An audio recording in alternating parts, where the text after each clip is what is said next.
ముందుగా వాక్య పఠనాన్ని చదువుకుందాం, తర్వాత వాక్యంలోనికి వెళ్దాం. కీర్తన గ్రంథము 15వ అధ్యాయము 1వ వచనం. అందరికీ వందనాలండి. కీర్తనల గ్రంథం 15వ అధ్యాయం 1వ వచనం చదువుకుందాం. యెహోవా, నీ గుడారంలో అతిథిగా ఉండదగిన వాడెవడు? నీ పరిశుద్ధ పర్వతము మీద నివసింపదగిన వాడెవడు? చదవబడిన వాక్యమును దేవుడు దీవించును గాక. చదివిన సహోదరునికి క్రీస్తు పేరట వందనాలు. పిల్లరా, పరిశుద్ధుడైన తండ్రి, మమ్మల్ని ప్రేమించి ఈ దినంలోనికి ఆయుష్కాలంతో నిలబెట్టిన మీకు వందనాలు తండ్రి. యేసుక్రీస్తు వారు తను బ్రతుకున్న కాలంలో ఎలాగైతే మీ యొక్క గొప్పతనాన్ని, మీ యొక్క ఔన్నత్యాన్ని సమాజానికి చెప్పడానికి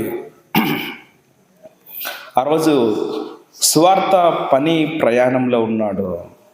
అదే భారాన్ని, అదే విషయాన్ని చదువుకున్న మేమంతా కూడా నశించిపోతున్న ఆత్మలను రక్షించడానికి సువార్తని చేతపట్టి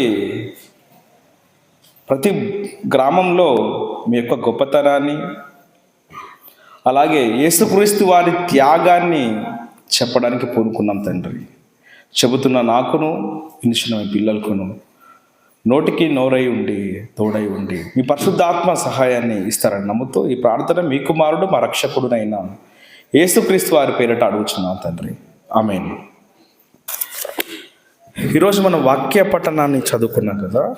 చదువుకున్న వాక్య పఠనం దాని గురించే ఈరోజు మనము ఒక 20 నిమిషాలు మాట్లాడుకుందాం. కీర్తనల గ్రంథము 15వ అధ్యాయము 1వ వచనం నుండి చదవగలిగిన వారు చదవచ్చు. యెహోవా, నీ గుడారంలో అతిథిగా ఉండదగిన వాడు ఎవడు? దావీదు గారు ఈ కీర్తన రాస్తున్నాడు. దావీదు గారు రాస్తున్న కీర్తనలో దావీదు గారు చెబుతున్నాడు, యెహోవా, నీ గుడారంలో అతిథిగా ఉండదగిన వాడు ఎవడు? ఈ మాట దావీదు గారు చెబుతూ నాడున్న సమాజానికి చెబుతున్నాడు.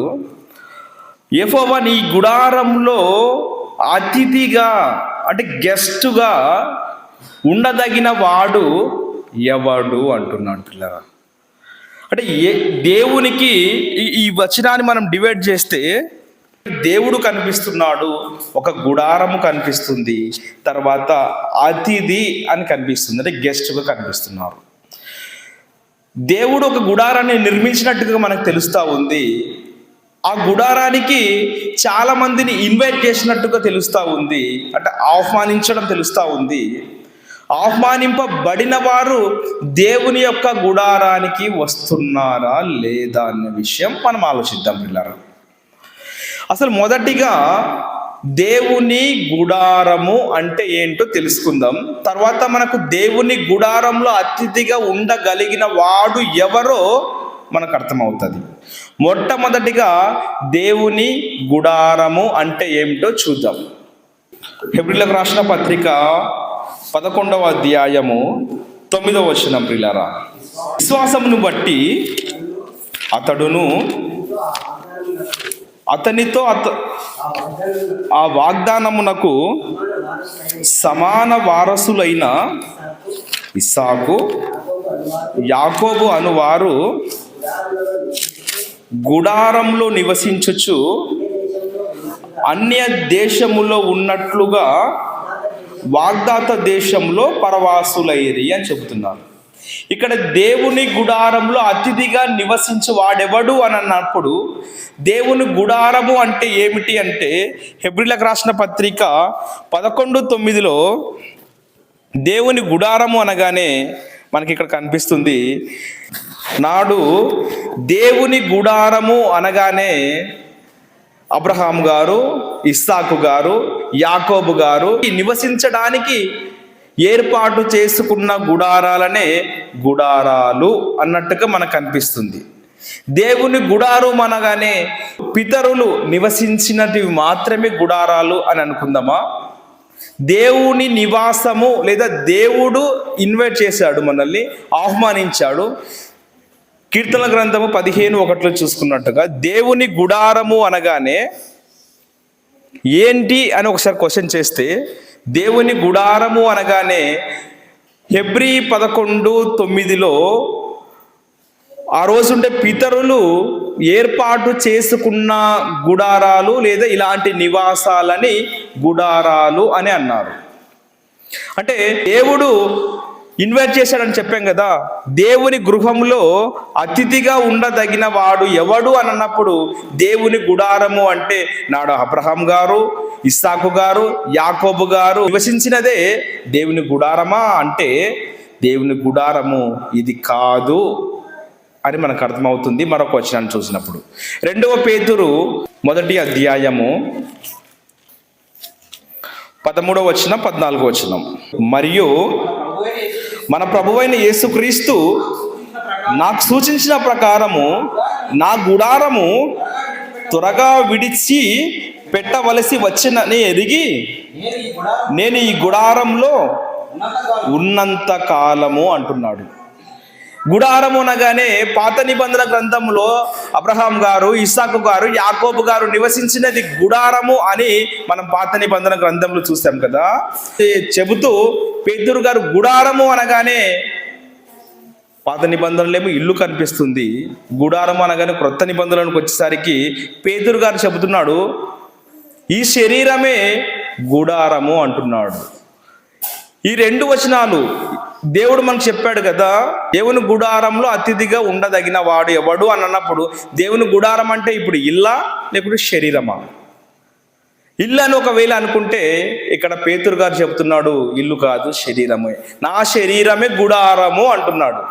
ఇప్పుడు గుడారము అనగానే ఇల్లు అనుకోవాలా, శరీరం అనుకోవాలా, ఏది అనుకోవాలి అంటే దేవుని గుడారము అనగానే ఆ రోజు అబ్రహాం గారు, ఇస్సాకు గారు, యాకోబు గారు పితరులు నివసించడానికి అనుకూలంగా ఉండడానికి ఏర్పాటు చేసుకున్న వాటిని గుడారాలు అని అనుకుంటే అది పొరపాటు.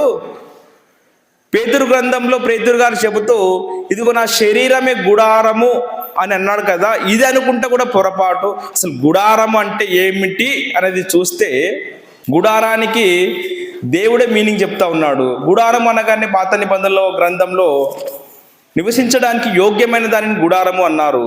కొత్త నిబంధనకు వచ్చేసరికి గుడారము అనగానే పేతురు గారు చెబుతూ శరీరాన్ని గుడారంగా పోలుస్తా ఉన్నాడు. ఇక్కడ 1 వచనం, యెహోవా నీ గుడారంలో అతిథిగా ఉండదగిన వాడు ఎవడు?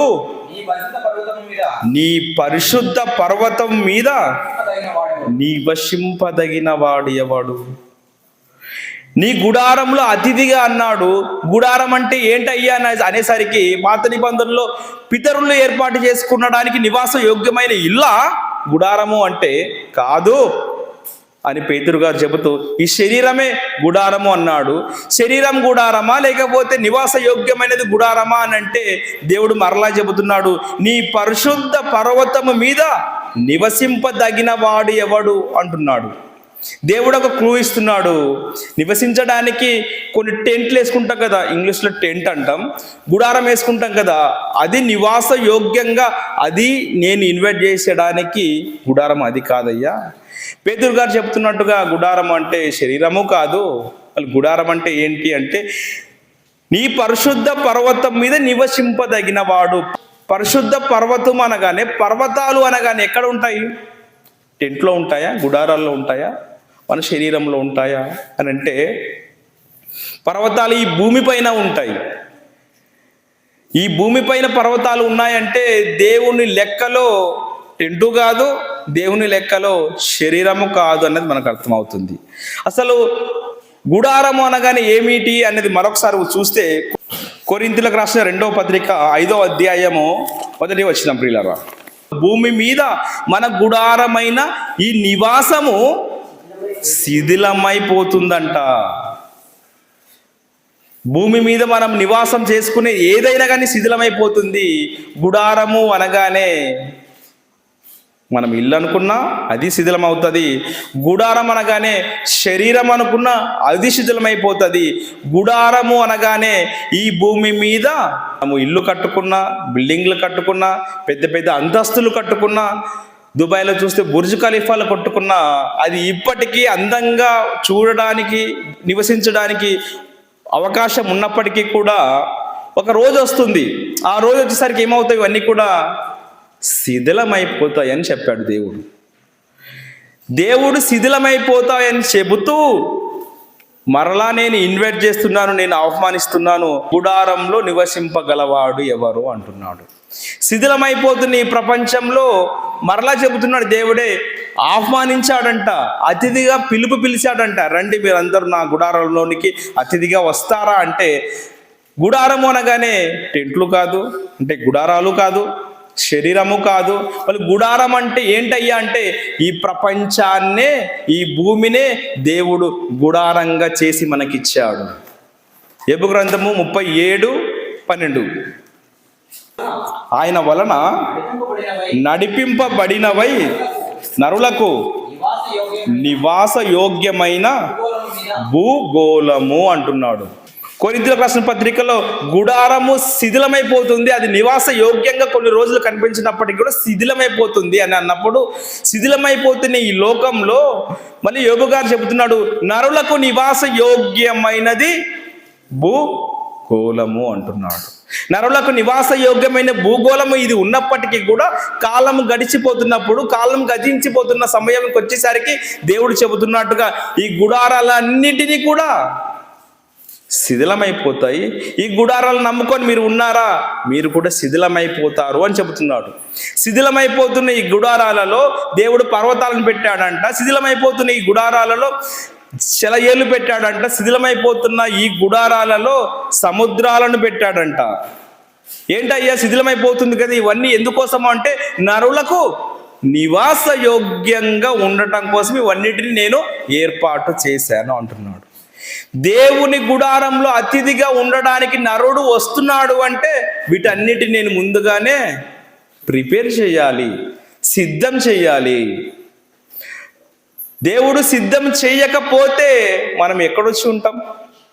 అందుకోసమే దేవుడు ముందుగా నా పిల్లలు వస్తారని తెలిసి వారందరికీ నివాస యోగ్యంగా ఒక గుడారాన్ని ఏర్పాటు చేయాలి.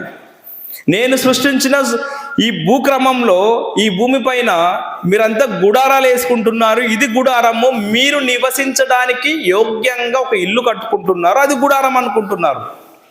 అది కాదు, ఈ సర్వలోకాన్నే, ఈ భూమినే నేను గుడారంగా వేసి నేను మీకోసం ఇచ్చాను. అందులో మీరు చిన్న చిన్న ఇల్లు కట్టుకుంటున్నారు. నేను ఇచ్చిన ఈ గుడారాన్ని ఒకసారి బయటకు వచ్చి చూస్తే, ఒకసారి ఆకాశాన్ని చూస్తే ఈ భూమి పైన గుడారం వేసినట్టుగా, ఇలా పరిచినట్టుగా ఉంటుంది, టెంట్ వేసినట్టుగా ఉంటుంది. ఇలాంటి గుడారాన్ని నేను ఇచ్చాను. మీ గుడారంలో చిన్న చిన్న వస్తువులు పెట్టుకుంటారు, కానీ నేను మీకోసం ఏర్పాటు చేసిన గుడారంలో పర్వతాలు ఉంటున్నాయంట, సముద్రాలు ఉంటున్నాయంట, సెలయేళ్ళు ఉంటున్నాయంట, ప్రకృతి ఉంటుందంట. ఇది నేను మీకోసం చేసిన గుడారము అని చెప్పాడు. గుడారం అనగానే ఆ రోజు పితరులు నివసించిన స్వల్పకాలం కోసం ఏర్పాటు చేసుకున్న గుడారాలు కాదు. అలాగే పేతురు గారు చెప్పినట్టుగా గుడారం అనగా నీ శరీరము కాదు. గుడారం అనగానే ఈ ప్రపంచంలో ప్రతి మనిషి నివసించడానికి యోగ్యమైనదిగా నేను చేశాను, దానినే నేను గుడారం అని చెబుతున్నాను.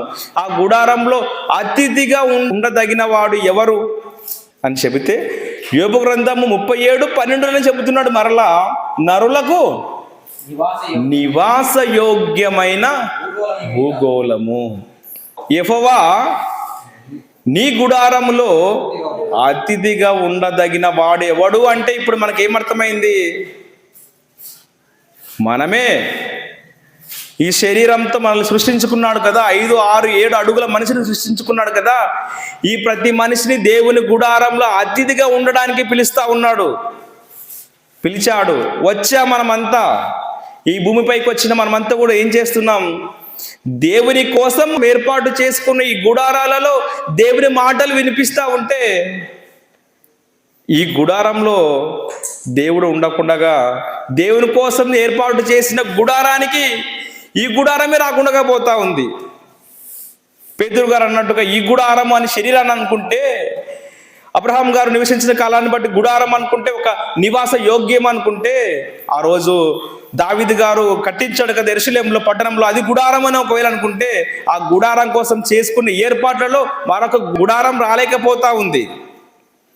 దేవుడేమో కలలు కన్నాడు, ప్రతి మనిషిని పిలిచాడు. పరలోకం మీకోసం సిద్ధం చేశాను, దానికోసం చిన్న పరీక్ష పెట్టాను మీకోసము. ఆ పరీక్ష కాలమే ఈ కాలం. 60, 70, 30, 40, 20 సంవత్సరాల కాలము మీకోసం పరీక్ష పెట్టాను అంతే. నేను పరీక్షలో పాస్ అయితే పరలోకం వస్తున్నాను, పరీక్షలో పాస్ కాకపోతే పరలోకం ఆహ్వానం లేదు అంటున్నాడు. పరలోకం ఏంటి, భూమి ఏంటి అని అనుకుంటే మనకు లాజరు స్టోరీ తెలిసే ఉంటుంది. That is not a story, that is యథార్థ గాథ. ఆ యథార్థ గాథ మనకు తెలుసు కదా. నెక్స్ట్ మన గమ్యస్థానం అదే. ఈరోజు దేవుని గుడారాలలోనికి మన సిద్ధపాటు రాకుండా ఇంట్లోనే ఉండిపోతే, నేను మీకోసం స్థిర నివాసం ఏర్పాటు చేశాను, ఆ స్థిర నివాసానికి నేను మిమ్మల్ని పిలువను, మీరు వచ్చిన గెట్ అవుట్ ఫ్రమ్ హియర్ అని మనం ఎలాగైతే అంటామో అలాగే నేను కూడా అంటాను. రూల్స్ అండ్ రెగ్యులేషన్ చెబుతున్నాడు. ఈ భూమి పైన మనిషి నివసించడానికి కొన్ని నియమాలు నిబంధనలు చెప్పడానికే ఈ 15వ అధ్యాయం కీర్తనల గ్రంథము 90వ అధ్యాయం 10వ వచనం. మా ఆయుష్కాలము 70 సంవత్సరాలే. ఒకవేళ అధిక బలం ఉండి ప్రోటీన్స్ అవి ఇవి తిన్నామనుకో 80 సంవత్సరాలకి ఏజ్ వస్తుందంట. అయినను ఆ ఆయుష్కాలం అంతా కూడా ఆయాసము దుఃఖముతోనే మరణాన్ని చూస్తామంట. దేవుడు ఏర్పాటు చేసిన ఈ గుడారాలలో ఈ ఆయుష్కాలం ఎంత అయ్యా అని ఒకవేళ అంటే 60 సంవత్సరాలు 70 సంవత్సరాలు, మహా అంటే 80 సంవత్సరాల కాలంలోనే ఉండటానికి వచ్చిన ఈ కాలంలో చేసుకున్న ఈ గుడారంలో మనమంతా కూడా శాశ్వత కాలం ఈ భూమిపైనే ఉండేటట్టుగా మనం ఫీల్ అవుతాం. మనమంతా కూడా నా ఇల్లు, నా స్థలము, నా పిల్లలు, మా అమ్మ, మా నాన్న. ఒక్కరోజు నీవు ఇదే మాట అన్న మనమే చనిపోతే, మనం కష్టపడి కట్టిన ఇల్లు, కష్టపడి కొని సంపాదించిన స్థలాలు, ఇల్లు, పొలాలు, వాటిలోనే మన శవాన్ని పూడ్చడానికి ఇష్టపడరు. ఎవరు? మన పిల్లలే. నా కొడుకు, నా పిల్లలు, మా అమ్మ, నా భార్య, నా సంతానము, మా జనము, మా బలం అని మనం అనుకుంటున్నాం కదా. ఈ బలమంతా, ఈ జనమంతా, ఈ బలగమంతా కూడా చనిపోతే ఇంటి బయటే, ఇంటి లోపలికి కూడా రాకుండా మనల్ని గెట్ అవుట్ అని బయట పడేస్తారు మనల్ని కూడా. అది ఎన్ని రోజులు? సాయంత్రానికి ఖచ్చితంగా తీసేయాలంతే. ఎట్టి పరిస్థితుల్లో కూడా సాయంత్రం వరకు ఉండడానికి వీలు లేదు. మళ్ళీ అదే భార్య ఉండాలంటది, మళ్ళీ బ్రతికుంటేనే. అదే పిల్లలు కావాలంటారు తండ్రి, బ్రతికుంటేనే. అదే భూమి కోసం గొడవ పడతాం, బ్రతికుంటేనే. ఇల్లు కట్టాలని ఆరాట పడతాం, బ్రతికుంటేనే. ఏది సంపాదించినా బ్రతికున్నంత కాలంలో వరకు మాత్రమే. ప్రతి ఒక్కరు నా వాళ్ళు, మా వాళ్ళు, మా ఫ్యామిలీ అని అంటాము. వన్స్ చనిపోయామా ఎవ్వరు కూడా రారు. వచ్చినా నిన్ను పాతి పెట్టే వరకే ఉంటారు తప్ప నీకోసం వాళ్ళు పాతి పెట్టబడరు. దేవుని గుడారంలో నివసించడానికి వచ్చిన మనమంతా కూడా, అతిథులుగా వచ్చిన మనమంతా కూడా ఎంతకాలం ఉంటామంటే దీనిని బట్టి మహా అంటే 60 సంవత్సరాలు, 70 సంవత్సరాలు, 80 సంవత్సరాలు బలం ఉంటే. ఈ కాలంలో బయటికి వెళ్తే వచ్చడానికి అవకాశం లేనట్టుగా అయిపోయింది. దీని గురించి మళ్ళీ కీర్తనకారుడు చెప్తా 39:5 చెప్తున్నాడు. అప్పుడేమో 70, 60, 80 సంవత్సరాలు అన్నావు. మరొక మాట చెప్తా, నా దినముల పరిమాణము ఎంత? బెత్తడంతా చేసావంట. ఇప్పుడేమో 60 సంవత్సరాలు 70 సంవత్సరాలు విన్నాము. ఇక్కడికి వచ్చేసరికి నా దినముల పరిమాణము బెత్తడంతే. తర్వాత నీ సన్నిధిని నా ఆయుష్కాలము లేనట్టే ఉన్నదంట. బెత్తడంతా ఈ జీవిత కాలంలో లేనట్టు ఉండే ఈ జీవిత కాలంలో ఈ గుడారంలో ఎవరి కోసం బ్రతుకుతున్నాం ఈ గుడారాన్ని మనం దాల్చుకొని? దేవుని మందిరానికా ఈ గుడారం రాదు, దేవుని మాటలు వినడానికా ఈ గుడారం రాదు. మళ్ళీ దేనికోసం అంటే ఎక్కడి నుంచి వచ్చిందో ఈ గుడారము, ఏ దేవుడు ఈ గుడారాన్ని మనకిచ్చాడో, పేతురు గారు చెప్పినట్టుగా ఏ దేవుడు గుడారాన్ని ఇచ్చాడో అదే గుడారంతో మట్టిలో పాతి పెట్టబడడానికే వెళ్తున్నాం తప్ప దేవుని మాటలు విందాము, సమాజానికి మంచి చేద్దాము, సమాజాన్ని మంచి బాటలు నడిపిద్దాము, నశించిపోతున్న ఆత్మలు రక్షిద్దాం అనే మాట, ఆలోచన మనకు లేకుండా పోతుంది పిల్లరా. కంటిన్యూ. ఎంత స్థిరుడైనను ప్రతి వాడును కేవలము వట్టి ఊపిరి వల్లే ఉన్నాడంట. నీవి ఎంత స్థిరుడైనా ఏది సంపాదించినా కేవలం వట్టి ఊపిరి వల్లే ఉన్నాడంట. ఇదిగో మనం ఊపిరి వదులుతున్నామా, ఆ ఊపిరి వదిలే క్షణములోనే మన ఆయుష్కాలాన్ని ముగిస్తున్నాడు దేవుడు. మళ్ళీ ఇంత చిన్న ఆయుష్కాలాన్ని దేవుడు మనకిచ్చి ఒక గుడారాన్ని ఏర్పాటు చేసి, ఆ గుడారంలో పర్వతాలను, కొండలను, మెట్టలను, ప్రతి దానిని మన కోసం పెట్టి, నీ కోసమే ఇదంతా చేశాను, నీవు అతిథిగా ఉన్నావు. ఈ కొంతకాలం మనమంతా కూడా అతిథులుగా ఈ భూమిపైకి వచ్చాము. అతిథులుగా ఈ భూమిపైకి వచ్చిన మనమంతా కూడా ఏ విధంగా ఉండాలి? మనం ఒకరింటికి ఫంక్షన్కి వెళ్తాం. ఫంక్షన్కి వెళ్ళినప్పుడు మనం ఏం చేస్తాం? ఆ ఫంక్షన్ టైం ఎంత, ఆ టైం అయిపోయేంత వరకు మనం ఉంటాం. అతిథులు కాబట్టి, గెస్టులు కాబట్టి అంతే ఉంటాం. ఒక పెళ్లి కార్యక్రమం ఉంది, ఎన్ని రోజులు ఉంటాం? మహా అంటే 3 రోజులు ఉంటాం, తర్వాత వెళ్ళిపోవాల్సిందే. అతిథిగా ఉండవలసిన ఒక పెళ్లిలో కానీ, ఒక ఫంక్షన్లో కానీ, ఇంకా ఏ కార్యాలలో కానీ మనం ఎంతసేపు ఉంటాం? ఆ కార్యం ఎంతసేపు అయితే ఉంటుందో అంతసేపే ఉంటాం మనమంతా కూడా. ఈరోజు పెళ్ళి ఉంది కదా అని 2 సంవత్సరాలు ఉంటామా? వాళ్ళు ఉండనిస్తారు అసలు? మన ఫ్యామిలీనే. ఒక ఫంక్షన్కి అతిథులుగా మనల్ని పిలిచిన వారు ఎంతసేపు ఉండాలంటే ఫంక్షన్ అయిపోయేంత వరకే. దేవుడు కూడా అదే గుర్తు చేస్తున్నాడు మనకి. నేను కూడా మిమ్మల్ని అతిథులుగా పిలిచాను ఈ భూమిపైకి, ఒక గుడారాన్ని వేశాను, ఈ భూమిని స్థిరపరిచి ఆకాశమైన గుడారాన్ని కప్పాను. ఆ గుడారంలో నీవు అతిథిగా వచ్చావంతే. అతిథిగా వచ్చిన నీవు ఇప్పుడు చెబుతా, నీవు ఎంత స్థిరుడైన ప్రతి వాడును కేవలము వట్టి ఊపిరే. మనం ఫంక్షన్కి వెళ్ళినప్పుడు మనం ఎంత సంపాదించుకొని, కారులో వచ్చినా, హెలికాప్టర్లో వచ్చినా, విమానంలో వచ్చినా కూడా నీవు ముగించుకొని వెళ్ళిపోవాల్సిందే. ఫంక్షన్ ఉన్నంత వరకే నీ ఇంటెన్షన్ అక్కడ, నీకు మంచి ఒపీనియన్ అక్కడ ఉంటుంది. ఫంక్షన్ అయిపోయిన తర్వాత నీవు ఎంత స్థిరుడైనా, ఎలాగైతే ఈ ఫంక్షన్ నుంచి నువ్వు వెళ్ళిపోతావో, ఈ భూమిపైకి నువ్వు ఆహ్వానింపబడినా, అతిథిగా వచ్చిన నీవు కూడా ఎంత సంపాదించినా, ఎంత బలగమున్నా, ఏది ఉన్నప్పటికీ కూడా ఒక టైం ఉంది, నీ మరణం అనే టైం ఉంది. ఆ మరణం అనే టైంలో నీవు వెళ్ళిపోవాల్సిందే. ఎంత స్థిరుడైనా వెళ్ళిపోవాలా లేదా? ఖచ్చితంగా వెళ్ళిపోవాలనే చెబుతా ఉంది. యెహోవా నీ గుడారంలో అతిథిగా ఉండదగిన వాడు ఎవడు? నీ పరిశుద్ధ పర్వతం మీద నివసింపదగిన వాడు ఎవడు?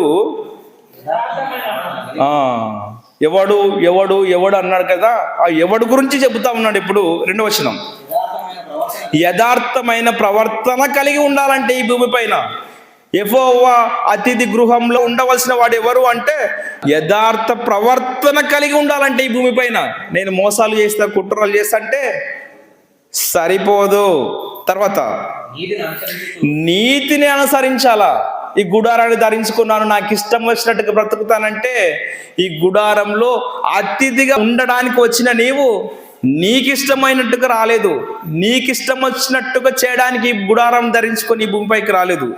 1 యథార్థత కలిగి ఉండాలి, 2 నీతిని అనుసరించాలి. తర్వాత హృదయపూర్వకముగా నిజమే పలకాలంట. నిజం పలుకుతున్నాం అనుకుంటామేమో, హృదయపూర్వకంగా నిజం పలకాలంట. నిజాన్ని మాట్లాడతామా? ఉదయం లేచినప్పటి నుంచి మరలా పడుకునేంత వరకు. ఈ మధ్య ఫోన్లో భలే అబద్ధాలు చెప్పిస్తాయి ఫోన్లు మనతో. ఎక్కడ ఉన్నాం? ఇంట్లోనే ఉంటాం, ఇంటి బయట, పక్కన, పక్క ఊర్లో, పక్క వీధిలో. మన దగ్గర ఉండే ఫోనే అబద్ధాలు చెప్పిస్తుందా లేదా? డబ్బులు పెట్టి కొని ఆ ఫోన్లో మనం అబద్ధాలు చెప్పడానికి తీసుకున్నామా అనిపిస్తుంది కొన్నిసార్లు. 20 వేసి 30 వేసి 10 వేలు కొంటాం ఫోన్లు వేసి. అబద్ధం చెప్పడానికి ఉపయోగపడుతుంది తప్ప నిజాలు మాట్లాడడానికి ఫోన్ అస్సలు ఉపయోగపడదు. మీకే తెలుసు నాకంటే బాగా. హృదయపూర్వకంగా నిజాన్ని పలకాలంట. దేవుని గుడారాల్లో మనమంతా నివాసంగా అతిథులుగా ఉండడానికి వచ్చాం కదా. అతిథిగా ఉండడానికి వచ్చిన మనిషికి కొన్ని నియమ నిబంధనలు దేవుడు చెబుతున్నాడు. 1, యథార్థ ప్రవర్తన కలిగి ఉండాలి. 2, నీతిని అనుసరించాలి. 3, నిజాన్ని పలకాలనుకుంటారేమో మీరు, అస్సలు కాదు. హృదయపూర్వకంగా నిజాన్ని పలకాలంట. నిజాన్ని పలకడంలో కూడా హృదయపూర్వకంగా నిజాన్ని పలకాలంటే నేను నిజమే చెప్తున్నా. ఆ తోళ్ళు ఈ తోళ్ళు వేస్తాం కదా, ఆ తోళ్ళు ఈ తోళ్ళు కాదు. నీ హృదయపూర్వకంగా నువ్వు నిజం పలుకుతున్నావా లేదా, అదే చేస్తాడు. ఒకవేళ అబద్ధం పలికినా వీళ్ళకెలా తెలుస్తా అంటే, సర్వలోకాలను సృష్టించిన సృష్టికర్త మన మాట నాలుకకు రాకముందే ఆయనకు తెలిసిపోద్దంట. ముగించుకుందాం. 3వ వచనం.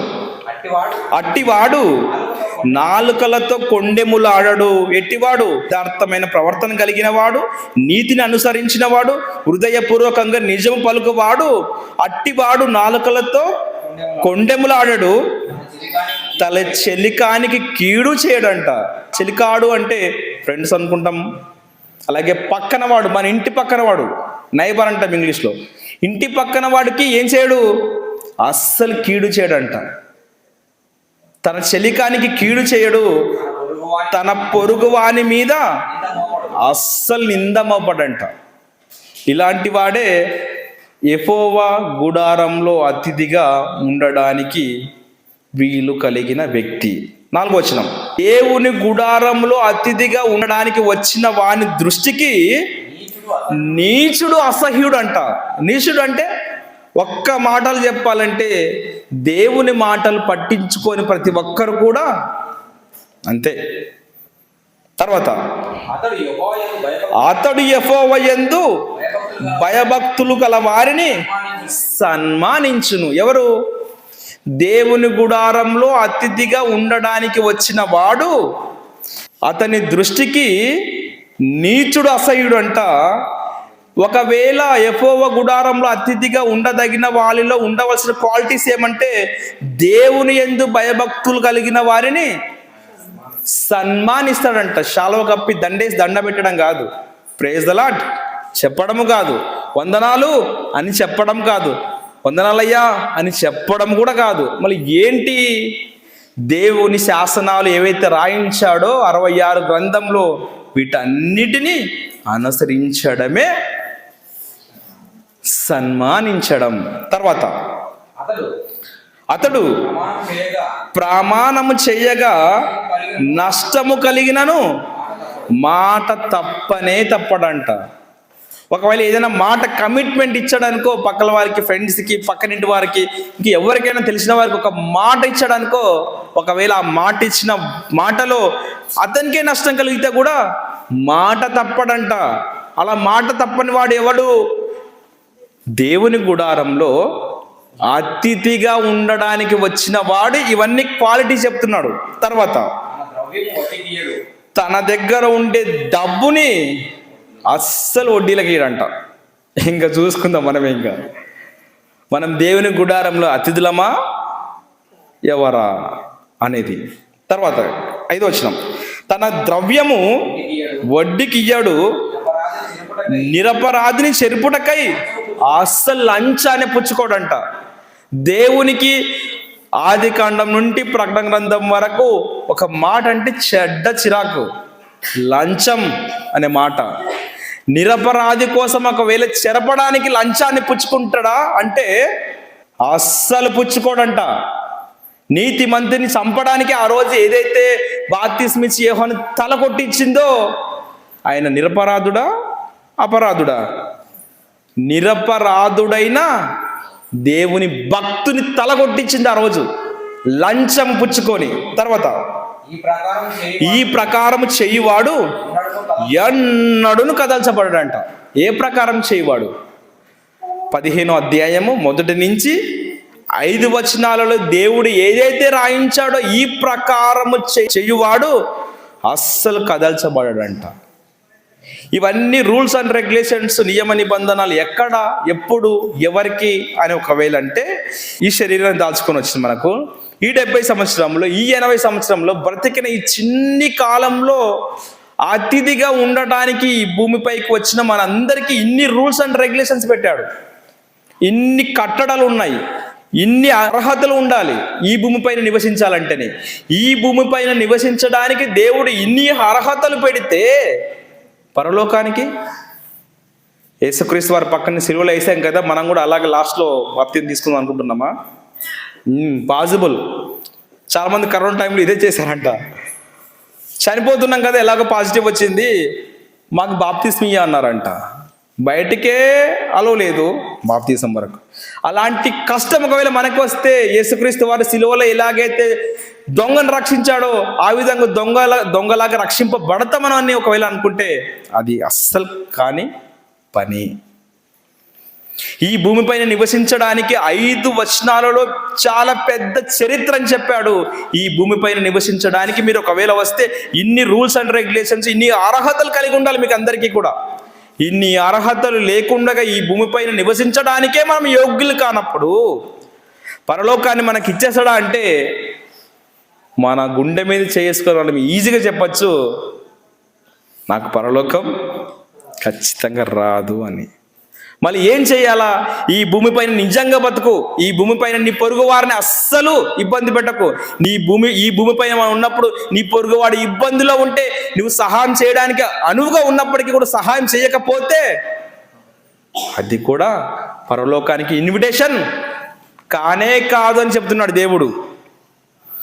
దేవుని లేదా యెహోవా గుడారంలో అతిథిగా ఉండడానికి ఎవరు వచ్చారు? ఇప్పుడంతా మనమే అతిథులుగా ఉండడానికి వచ్చిన మనమే ఈ లోకమే స్థిర నివాసం అనుకుని బ్రతుకుతూ ఉన్నాం. ఈ లోకము స్థిర నివాసము కాదు, ఈ భూమి మనకు శాశ్వతము కాదు. అల్పకాలం ఈ భూమిపైకి వచ్చిన మనమంతా కూడా ఏం పాటించాలి అంటే దేవుడు చెబుతున్నాడు, నీ పొరుగువాన్ని నీవు ఎలాగైతే ప్రేమిస్తావో అలాగే ప్రేమించు. పరలోకం ఇచ్చేస్తాడు అంటే బరాబర్ ఇచ్చేస్తాడు పరలోకాన్ని. దేవుని గుడారాన్ని ధరించుకున్న మనమే చర్చికి రాలేకపోతే పరలోకానికి దేవుడు వస్తా అంటే మనల్ని రప్పిస్తాడా? ఖచ్చితంగా మనకి ఇన్విటేషన్ ఉండదు. దేవుని గుడారంలో అతిథిగా ఉండగలిగిన వాడు ఎవడు అంటే ఈరోజు ఆయుష్కాలాన్ని, శరీరాన్ని దాల్చుకున్న ప్రతి ఒక్కరు కూడా దేవుని గుడారంలో అతిథిగా ఉండడానికి వచ్చాం మనమంతా కూడా. ఈ లోకము శాశ్వతము కాదు, ఈ భూమి శాశ్వతము కాదు, ఈ ప్రాణము శాశ్వతం కాదు. శాశ్వతమైనది ఏదైనా ఉంది అంటే అది నరకము శాశ్వతము, పరలోకము శాశ్వతము, దేవుడు శాశ్వతము, మన ఆత్మ శాశ్వతం. ఈ శాశ్వతమైన వీటి కోసం అశాశ్వతమైన ఈ లోకాన్ని పైన ప్రేమ పెంచుకున్నామా, ఈ శాశ్వతమైన పరలోకాన్ని కాకుండా నిత్య నరకాగ్నికి వెళ్ళిపోతాం పిల్లారా. ఈ కొద్ది మాటలు మీకు అర్థమయ్యాయని నమ్ముతున్నాను. చాలామంది దేవుని గుడారాలలోకి రాకుండా దేవుని గుడారాలు దాల్చుకొని బయటే ఉంటున్నారు. గమనించండి, దేవుని గుడారంగా ఈ భూమిపైకి వచ్చాము. దేవుని గుడారంతో ఈ భూమిలో కప్పి పెట్టబడి పరలోక రాజ్యానికి వెళ్ళడానికి ఇది ఒక చిన్న పరీక్ష అంతే. ఈ పరీక్షలో మనం ఫెయిల్ అయ్యామా, ధనవంతుడు ఎలాగైతే యాతన పడుతున్నాడో అలాంటి యాతన ఖచ్చితంగా మన కోసం ఎదురు చూస్తుందని నమ్ముతూ ఈ మాటలు దేవుడు దీవించుగాక. కళ్ళు మూసుకుందాం పిల్లరా. పరిశుద్ధుడైన తండ్రి, మీరు రాయించిన గ్రంథంలోని కొన్ని మాటలు మీ పిల్లలతో పంచుకున్నాను తండ్రి. దావీదు గారు నాడు చెప్పినట్టుగా దేవుని గుడారంలో నివసించడానికి అతిథి ఎవరు అంటే ఎవరు కాదు, శరీరాలను దాల్చుకున్న మేమంతా కూడా దేవుని గుడారంలో అతిథిగా వచ్చామని తెలుసుకొని ఈ భూమిపైన మా ఆయుష్కాలాన్ని ముగించుకొని శాశ్వత నివాసమైన గుడారమైన పరలోకానికి వచ్చే వారికి మమ్మల్ని మీ పనిలో వాడుకుంటారని నమ్ముతూ అవకాశాన్ని ఇచ్చిన పాస్టర్ గారికి, సంఘ పెద్దలకు, ఈ ఊరి యవనస్తులకు, ఈ ఊరి సంఘస్థులకి కృతజ్ఞత తెలియజేస్తున్నాను తండ్రి. సంఘ కాపరిని ఆశీర్వదించండి, దీవించండి. ఆయన పరిచర్యను జ్ఞాపకం చేసుకోండి తండ్రి. సంఘస్థులను జ్ఞాపకం చేసుకోండి, సంఘ పెద్దలను జ్ఞాపకం చేసుకోండి తండ్రి. వెళుతున్న మేము మార్గ మధ్యంలో ఎలాంటి సాతాను శోధనకు గురి కాకుండా క్షేమకరంగా మా గమ్యస్థానాలకు చేర్చే భాగ్యాన్ని దయచేస్తామని నమ్ముతున్నాను తండ్రి.